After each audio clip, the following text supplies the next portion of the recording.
you can't just seek perfection or else you won't buy a horse. You have to look at each horse, identify their strengths and their weaknesses. Some of the best horses that are winning the Derby, the Oaks, the finest races around the world, they aren't going to be perfect, but they're going to have some dynamic pieces. With the team we got here, we looked at every horse on the grounds, including the colts. We like to do that because then we get to compare the fillies to the colts as well, and really get a good line and more education on the walks and the looks and the top lines and the girth of the horses. As we sort through the 100% of horses, we'll cut it on down the first pass probably to 20%, and then we need to go carefully through that top 20%, or at least what we feel is the top 20%, and hone it into what sires and female families we like, what physical attributes on the second impression strike us even better or just as well as the first pass. We have to have kind of a clean palate and give every horse a fair chance to make its first impression.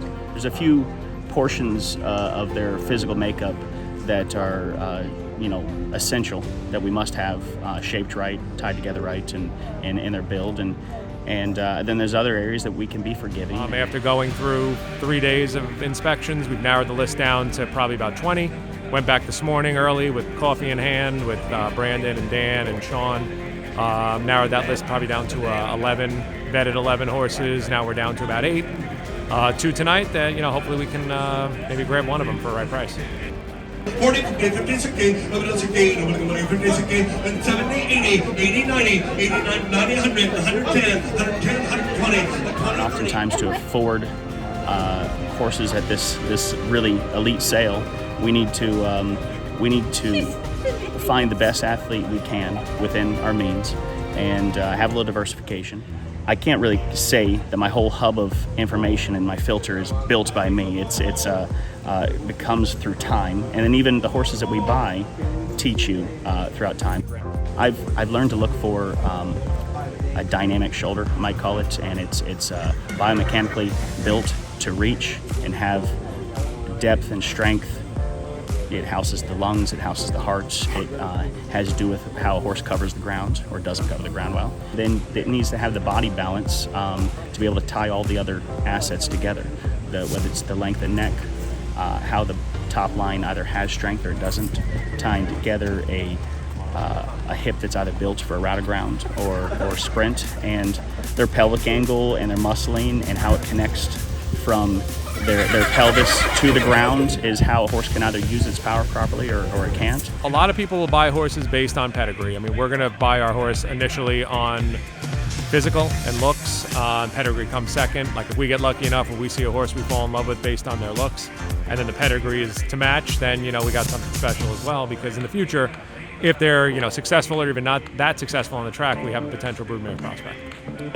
It gives you more confidence on the other side of things when you buy out of a mare that has proven to get runners and winners consistently, and even get in the black type zone. Oh wow, this mare might be just about to have her best foal right here in front of us. The team that we've developed, they shop every sale in the country and even out of the country, and they always say, coming here in New York, they're seeing some of the cream of the crop.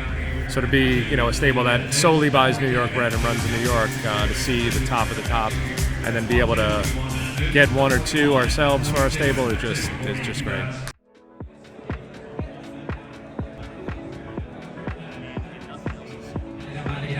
$55,000 and a half.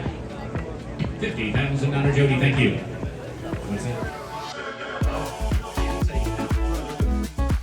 Our sweet spot is trying to hone in on buying the New York sired New York breds. We got one here today and hit 484, a Leah Frick filly.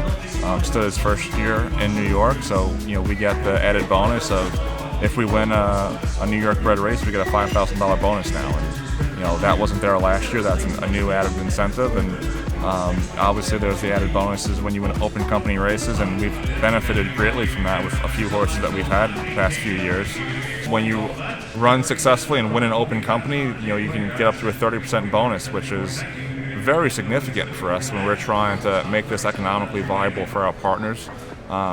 30% is a big number and helps pay our bills and helps us with cash flow to buy additional horses.